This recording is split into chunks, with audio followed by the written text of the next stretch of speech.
Hey everybody, welcome to Workforce Gaming. I'm Brad, here with Doug. Hey. So after about a year, I finally played Death Stranding. Yes, the game that has haunted your E3s. I was terrified to play this game because I could not figure out what it was, and I love, like one of my favorite series of all time is Metal Gear Solid. Yeah. And I was just so excited for this and just like, what is this? And I was so terrified of playing this and going like, I'm not gonna like it. It looks so boring. I'm not gonna like it. I can't play this. I'm not gonna like it. This game is crazy good. Like, it's boring. Yeah. It plays weird. Yeah. The story is ridiculously crazy, and it's just everything is cool. This sounds like a game I would like a lot. Yes, you would absolutely love this game. Like, I don't even know how to start talking about this game because it's just, there is so much going on. So much of it is weird. So much of it seemingly doesn't make sense, even to the ending of the game for some things. Yeah. And it's so good. So one sec. So you wait till a sale comes out. Yeah. And then you boot up the game. You've installed the game. You've waited like a half hour to boot up the game. Yep. And like Death Stranding is on the screen. Yep. Like, what is your immediate thought at that point? Is that just like, all right, we'll see how this goes, or are you just Yep, like, that's exactly what it was. Okay. It was, I literally, like, I bought it on sale, and then it sat next to my PlayStation 4 for probably about a month, because I still was like, oh man, like, I know it's long. I know the whole thing is just, you're a delivery guy, and Yeah. I don't know. And then, yeah, once I started it, like, I could not put it down. I think I played through, like, the full, like, 30, 35, 40 hours. I don't remember how long it was exactly, like, in, like, a week and a half. Because it was just Yeah, like... no, I was surprised. I kept saying, I was like, because you said you were like done with it. I was like, it's like, aren't you like, it's not a long game. Like, it is a long game. Like, all right. But it was just, it's one of those things where just like everything about it like took over my mind, and it was just like, I need to keep going with this. I need to keep going with this. And it was so cool. But they were not selling you anything that you weren't getting. You are a delivery guy. Okay. Like, you are a delivery guy, and you are trying to go across America. Yeah. The end. And there is some weird shit that happens in between there. But like the entire game, basically from the beginning to the end, is not quite the end. There's like 14-ish chapters until about chapter 12 is literally just, you start by Washington, D.C. And for, I don't even know what's a spoiler for this game and what's not a spoiler for this game. And for various reasons, you need to get to Los Angeles, basically. San Francisco. I don't remember. One of the coastal California cities. And that is the game. Is start in DC, get there, and again until about chapter 12. That is literally what you do for about the first 30 hours. Okay, so that sounds like that sucks. So what's the thing that's pulling you through? Just what pulls you through is that everything about this game is so weird, and it doesn't let you onto anything in any semblance of a normal way. And it actually really pissed me off for about the first 2 hours until I realized what it was doing. Because they just throw you in and start using terms like, oh yeah, the BTs. Oh yeah, you have a BB. Oh yeah, this is dead, man. Oh yeah, the void outs keep happening. And the Death Stranding, man, the Death Stranding sucked. And they just like have these normal conversations where I feel like normally when you start a big video game like this, the first 5 hours are like, well, back in 2010, the first void out happened. A void out is when, and this game's just like, nope, there's a bunch of void outs. Yeah, you have to burn bodies now. Whenever somebody dies, go burn them.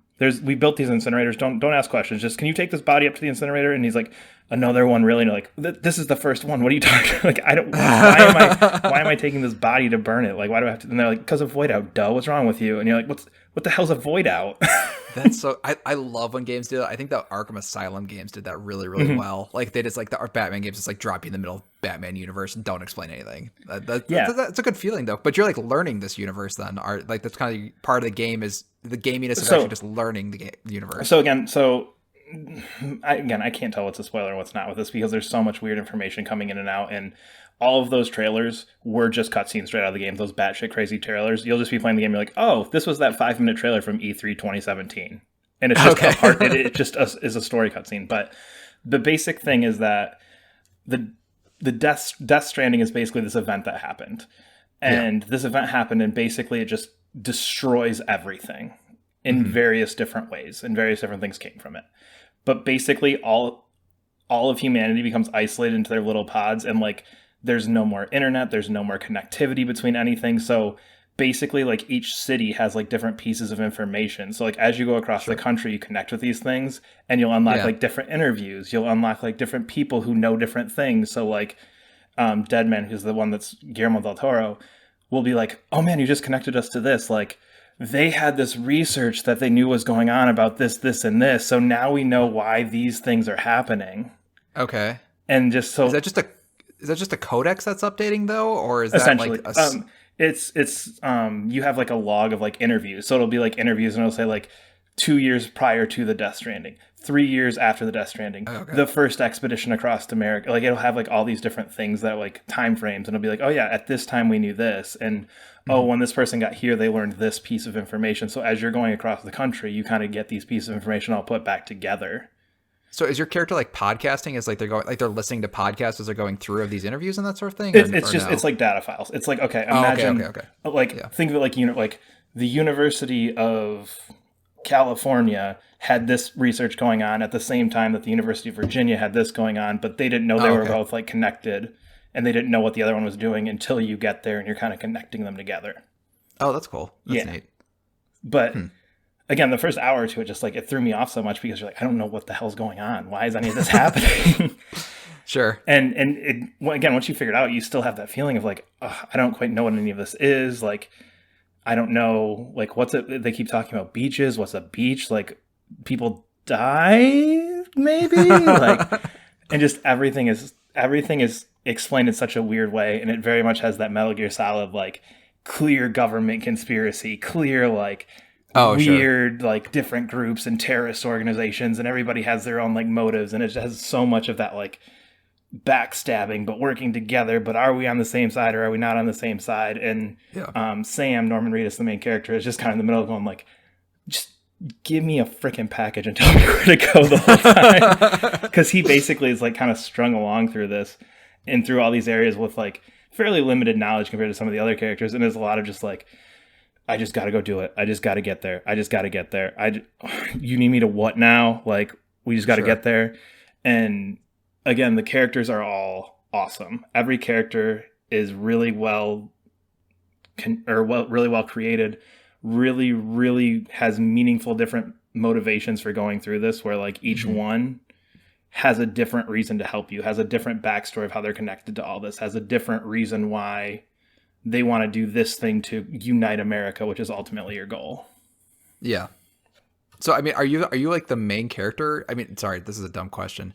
Are you doing an important thing? Like, are you just like the lone wolf who's going out there, or are you just like one of like 30 people or 50 people doing this? So you're a porter, who are the delivery people, because basically what ends up happening is what you're establishing is the chiral network, which is basically like fancy internet.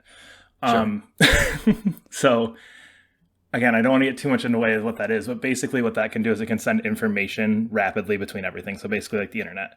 Yeah. But because of the Death Stranding, because the time fall, which is this rain that like makes time progress in different speeds, and because of the BTs, which are the creepy monster things, nobody leaves their little isolated area except for porters who go from place to place delivering things that you can't like physically send through the internet. Oh, so okay. You are Sam Porter Bridges, the greatest of all delivery men. And you're and so that's basically what it ends up being. It's like, oh, we got to connect this area. So we know you can make it there. Can you go there? Oh, this little isolated spot, they need medical supplies. I bet if you bring them medical supplies, they'll connect in with our network and we can connect everybody together that way. Gotcha. So in plot wise, there's other porters running around, but you are the best one. Yes, essentially. Like porters are like a job. You don't really interact with any other ones. You don't really see any other ones, but like you are like the best of the best delivery men. Gotcha. That's very fine. But as you're going through this, like the main gameplay is literally the walking, is balancing, trying not to tip over, running through things. Which gets a little bit boring towards the end. I think it's really unique and fun the first couple times. Like, oh, I hit that rock, I fell over. Whoops. Okay, like how do I? Yeah.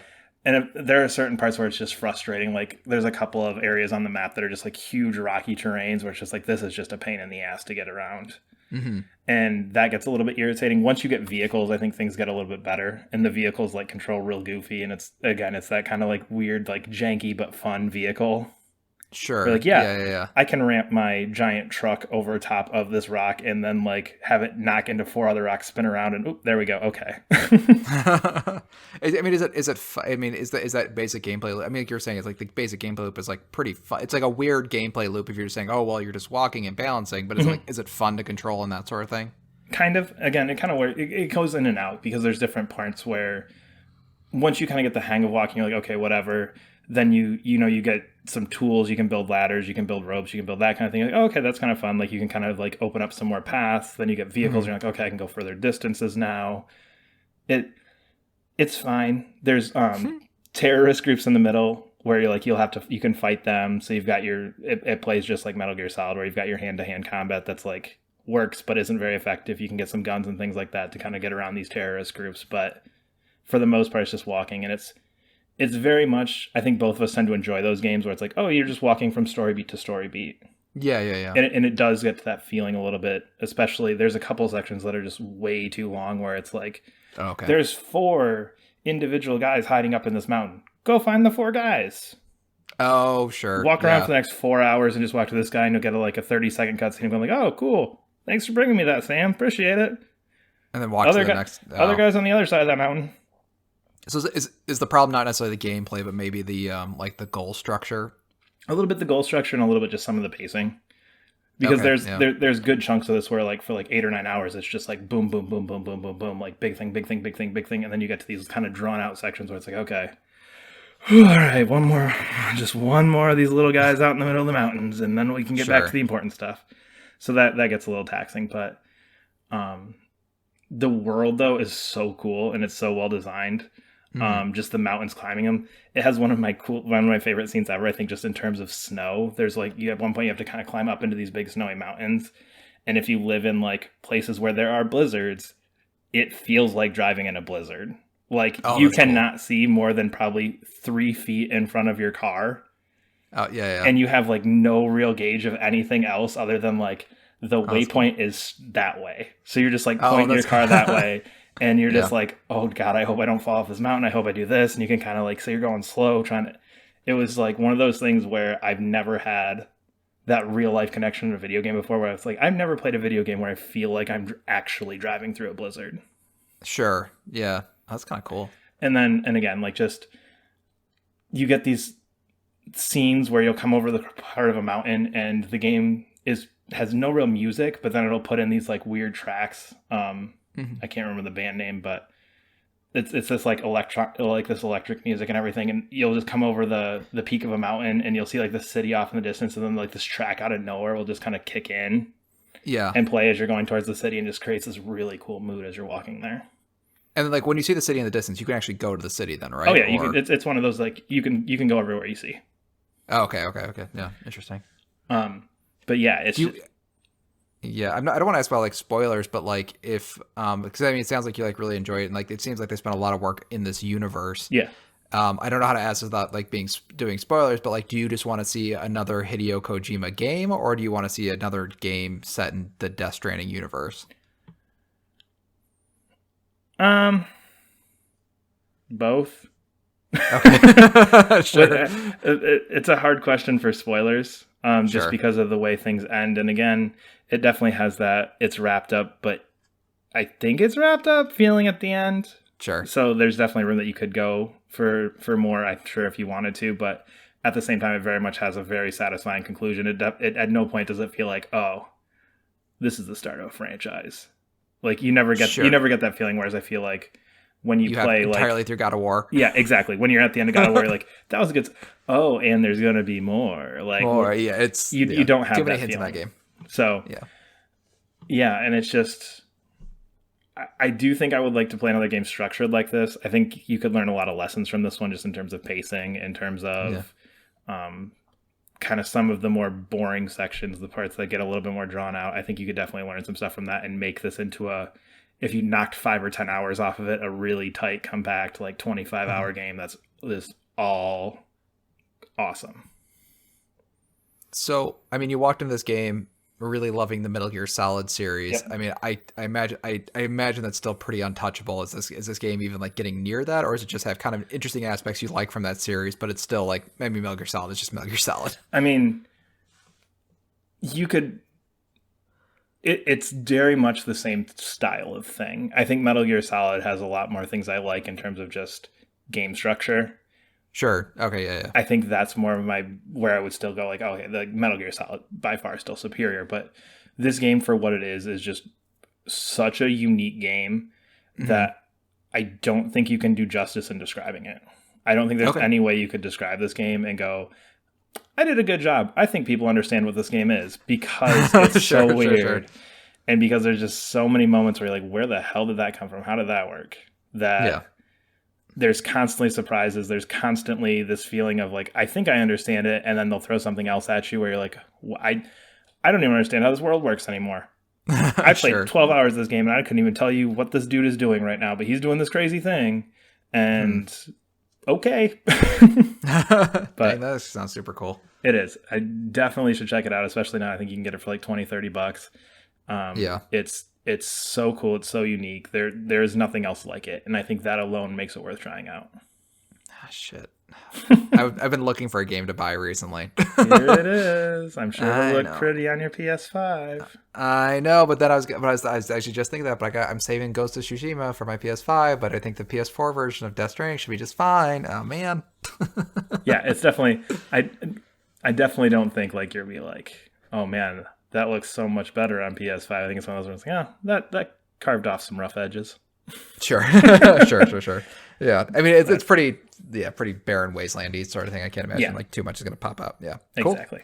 But we are Workforce Gaming. You can subscribe to us on wherever you're listening. Follow us on Twitter at Workforce Gaming, and we'll see you later. Bye.